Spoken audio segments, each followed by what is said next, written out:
ପିଲାମାନେ ଆଜି ଆମେ ତୃତୀୟ ଶ୍ରେଣୀ ସାହିତ୍ୟ ପୁସ୍ତକର କହିବା ଆଗରୁ କରିବା ବିଷୟଟିର ଅଭ୍ୟାସ ପ୍ରଶ୍ନ ଉତ୍ତର କରିବା। ଅଭ୍ୟାସ 1 ନମ୍ବର ଆସ ଗାନ୍ଧୀଜୀଙ୍କ ସମ୍ପର୍କରେ ଗଳ୍ପରୁ କିଛି କଥା ଖୋଜି କହିବା। କ ନମ୍ବର ପ୍ରଶ୍ନ କେବେ ଗାନ୍ଧୀଜୀଙ୍କ ଜନ୍ମଦିନ ପାଳନ କରାଯାଏ? ଉତ୍ତର ଅକ୍ଟୋବର 2 ତାରିଖ ଦିନ ଗାନ୍ଧୀଜୀଙ୍କ ଜନ୍ମଦିନ ପାଳନ କରାଯାଏ। ଖ ନମ୍ବର ସାନୁର ବିଦ୍ୟାଳୟରେ ଗାନ୍ଧୀଜୀଙ୍କ ଜନ୍ମଦିନ କିପରି ପାଳନ କରାଯାଇଥିଲା? ସାନୁର ବିଦ୍ୟାଳୟରେ ଗାନ୍ଧୀଜୀଙ୍କ ଜନ୍ମଦିନ ବାପୁଜୀଙ୍କ ଫଟୋଚିତ୍ରରେ ଫୁଲ ଚନ୍ଦନ ଚଢ଼େଇ ପାଳନ କରାଯାଏ। ଗ ନମ୍ବର ବେମାରରେ ପଡ଼ିଥିବା କସ୍ତୁରବା କିଏ? ବେମାରରେ ପଡ଼ିଥିବା କସ୍ତୁରବା ଗାନ୍ଧୀଜୀଙ୍କ ପତ୍ନୀ। ଘ ନମ୍ବର ଗାନ୍ଧୀଜୀ ପୁସ୍ତକରୁ କ'ଣ ପଢ଼ିଥିଲେ? ଉତ୍ତର ଗାନ୍ଧୀଜୀ ପୁସ୍ତକରେ ପଢ଼ିଥିଲେ ଯେ ବେମାରରେ ପଡ଼ିଥିବା ଲୋକ ଲୁଣ ନ ଖାଇଲେ କିଛିଟା ଉପକାର ମିଳେ। ୱ ନମ୍ବର ଗାନ୍ଧୀଜୀ କସ୍ତୁରବାଙ୍କୁ କି ଉପଦେଶ ଦେଲେ? ଗାନ୍ଧୀଜୀ କସ୍ତୁରବାଙ୍କୁ କିଛି ଦିନ ଲୁଣ ନ ଖାଇଲେ ହୁଏତ ଆରୋଗ୍ୟ ହୋଇପାରନ୍ତି କହି ଉପଦେଶ ଦେଲେ। ଚ ନମ୍ବର କସ୍ତୁରବା ଅମଙ୍ଗ ହେବାରୁ ଗାନ୍ଧୀଜୀ କ'ଣ ଚିନ୍ତା କଲେ?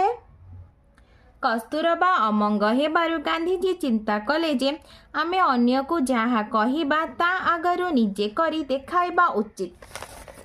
2 ନମ୍ବର ଆସ ଉତ୍ତର ଲେଖିବା। କ ନମ୍ବର ପ୍ରଶ୍ନ ଗାନ୍ଧୀଜୀଙ୍କ ଉପଦେଶଟି ପାଳନ କରିବା ପାଇଁ କସ୍ତୁରବା କାହିଁକି ଅମଙ୍ଗ ହେଲେ? ଉତ୍ତର ଲୁଣ ବିନା ଖାଦ୍ୟ ସୁସ୍ୱାଦୁ ଲାଗେ ନାହିଁ, ତେଣୁ କସ୍ତୁରବା ଗାନ୍ଧୀଜୀଙ୍କ ଉପଦେଶରେ ଅମଙ୍ଗ ହେଲେ। ଖ ନମ୍ବର ଗାନ୍ଧୀଜୀଙ୍କୁ ବେମାର ହୋଇନଥିଲେ ମଧ୍ୟ ସେ କାହିଁକି ଲୁଣ ଛାଡ଼ିଲେ? ଉତ୍ତର ଗାନ୍ଧୀଜୀଙ୍କୁ ବେମାର ହୋଇନଥିଲେ ମଧ୍ୟ ସେ ଲୁଣ ଛାଡ଼ିଦେଲେ କାରଣ ସେ କହିବା ଆଗରୁ କରିବା ଉକ୍ତିଟିର ସତ୍ୟତା ପ୍ରମାଣିତ କରିବା ପାଇଁ ଚାହିଁଲେ। 3 ନମ୍ବର ଆଗ କିଏ ପଛ କିଏ ଜାଣିବା, କ୍ରମ ଅନୁସାରେ ପଛକୁ ପଛ ସଜାଇବା। 1 ନମ୍ବରରେ କିଏ ହେବ ନା ସାନୁର ବିଦ୍ୟାଳୟରେ ଗାନ୍ଧୀ ଜୟନ୍ତୀ ପାଳନ କରାଯାଏ। ତ ଆମେ ଏଠି 1 ଲେଖିବା। ସାନୁ ଓ ମା କଥାବାର୍ତ୍ତା ହେବା। 2 କସ୍ତୁରବା ବେମାର ପଡ଼ିବା। 3 ଗାନ୍ଧୀଜୀ ଚିନ୍ତା କରିବା। 4 କସ୍ତୁରବା ସୁସ୍ଥ ହେବା। 5 4 ନମ୍ବର ପ୍ରଶ୍ନ ଗାନ୍ଧୀଜୀ ଅନ୍ୟ ଯେଉଁ ଯେଉଁ ନାମରେ ପରିଚିତ ସେଗୁଡ଼ିକୁ ତାଙ୍କ ଚିତ୍ର ସହ ଗାର ଟାଣି ଯୋଡ଼ିବା। ମହାତ୍ମା, ଜାତିର ପିତା, ମୋହନ ଦାସ କରମଚାନ୍ଦ, ବାପୁଜୀ। 5 ନମ୍ବର ଆସ ବାକ୍ୟ ଗଢ଼ିବା। ସୁଫଳ ରବି ପାଠ ପଢ଼ାରେ ପରିଶ୍ରମ କରିଥିବାରୁ ସୁଫଳ ପାଇଲା। ମନସ୍ଥ ହରିବାବୁ ତାଙ୍କ ପୁଅକୁ ଡାକ୍ତରୀ ପଢ଼ାଇବା ପାଇଁ ମନସ୍ଥ କଲେ।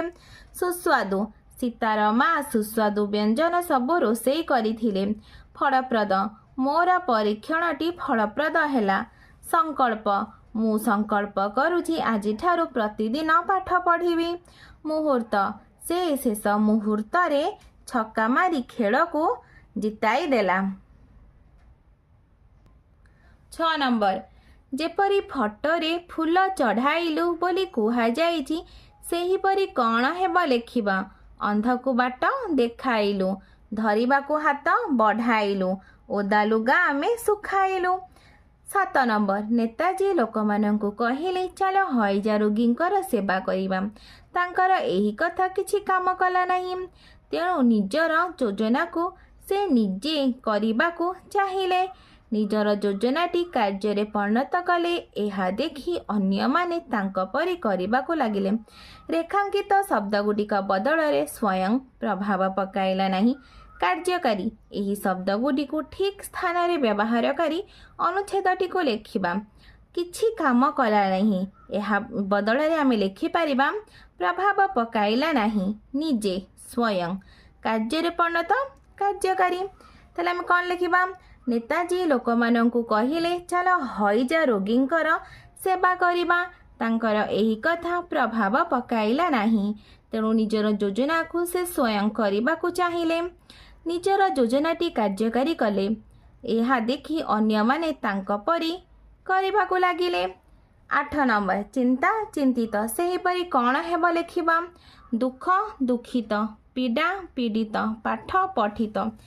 नौ नंबर तुम विद्यालय चारिपाख अपरिष्कार होइछि परिष्कार करिया पई कौन करिबा उत्तर आमे समस्ते मिलीमिशी झाड़ू मारी परिष्कार करिबा 10 नंबर गांधीजी जीवन में घटिथिबा अन्य किछि घटना लेख उत्तर गांधीजी थरे एक आश्रम रे रहुथिबा समय रे से व्यवहार करुथिबा गोटे छोट पेंसिल खंडिक को हजाई देइथिले से तांको सबु शिष्य माननकु पेंसिल टी को खोजिबा पाई कहिले जेतेबेले केही हेले सेही पेंसिल टी को पाइले नाही से माने कहिले आमे आपणक पाई आउ गोटे नुआ पेंसिल आनी दबु किंतु गांधीजी जम्मा राजी हेले नाही कहिले मोर सेही हजि जाइथिबा पेंसिल टी को ही दरकार कारण सेही पेंसिल टी छोट हेले मध्य आहुरी किछि दिन लेखा जाई पारिबो आमे एही कहानी रो जानी पारिलु जे जेते पर्यंत सेही जिंसटी को व्यवहार करी हेउथिबो ताको फोपाडिबा नाही